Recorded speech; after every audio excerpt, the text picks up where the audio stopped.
မြန်မာနိုင်ငံကပြည်သက်တွေအရောင်းကိုမှစောင်းမြော်နေကြပြီဖြစ်တဲ့ကျွန်တော်ရဲ့မြန်မာကုံဆောင်ချင်းတိုင်းသားလေးဂျိုရှူအာဘန်ရဲ့လက်ရှိ UFC Flyweight တန်းရဲ့ချန်ပီယံကပတ်ပိုင်ရှင်ဖြစ်တဲ့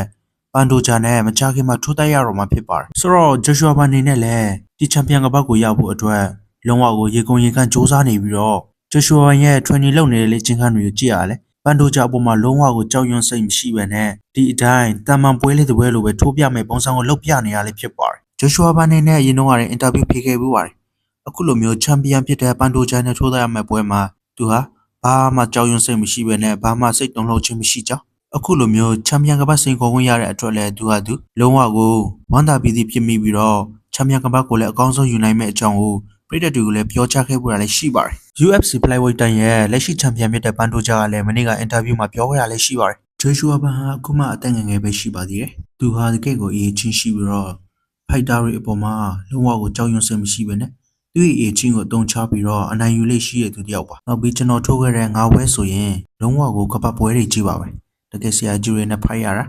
ဒါမဲ့အဲ့ဒီကောင်းပါတယ်ဆိုတဲ့ဖိုက်တာတွေကိုကျွန်တော်ကချုပ်ခွဲတွေနဲ့ကြည့်ပဲအနိုင်ရရှိခဲ့တာပါဆိုတော့အခုလိုမျိုးစိတ်တက်ကြွနေတဲ့နောက်ပြီးအရေးချင်းရှိကစားနေတဲ့မကြခင်မှာကျွန်တော်နဲ့ထိုးတိုက်ရတော့မယ်ဂျိုရှူအာဘန်ဟာဆိုရင်ကျွန်တော်သူ့ကိုချုပ်ခွဲနဲ့လည်းအနိုင်ယူပြနိုင်မယ်လို့ယုံကြည်ပါတယ်ဂျိုရှူအာဘန်နေနဲ့လည်းသူ့ကိုသူ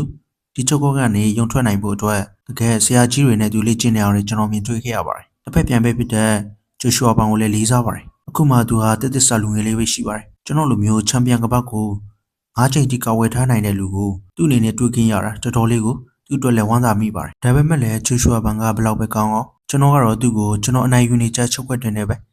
အဲ့ဒီကောင်လေးကိုအနိုင်ယူပြမယ်ဆိုပြီးပန်ဒိုဂျာကမနေ့ကအင်တာဗျူးမှာပြောသွားခဲ့တာလည်းဖြစ်ပါတယ်ကျွန်တော်ရဲ့မြန်မာဖိုက်တာဂျိုရှူအာဘန်လေးကတော့ဘရန်ဒန်ရိုင်ဘယ်နဲ့ပွဲပြီးမှဂျိုရှူအာဘန်နဲ့ညနေချင်းဆိုင်တွေ့တဲ့အခါမှာပန်ဒိုဂျာဘယ်လောက်ကောင်းတယ်ပြောကျွန်တော်နဲ့မထိုးရခင်ထိတော့လုံးဝကောင်းနေအောင်ပါကျွန်တော်နဲ့ထိုးပြီးသွားပြီးနောက်ပိုင်းမှာတော့ဂျိုရှူအာဘန်ဟာဘာလဲဆိုတော့ပြည်သက်တွေတည်သွားစီရမယ်ဆိုပြီး UFC ကွင်းမှာအားပေးကြတဲ့ပြည်သက်တွေအကုန်လုံးရှိမှာပဲလုံးဝကိုလေကြီးမိုးကြီးပြောသွားခဲ့တဲ့အတွက်ဂျိုရှူအာဘန်ကိုအားပေးကြတဲ့ပြည်သက်တွေကတော်တော်လေးကိုအားရသွားခဲ့ကြတာပါဒီဇင်ဘာလ9ရက်နေ့မှာဒုကောင်ပွဲအနေနဲ့ထိုးသက်ကြမဲ့လက်ရှိချန်ပီယံဖြစ်တဲ့ပန်ဒိုဂျာနဲ့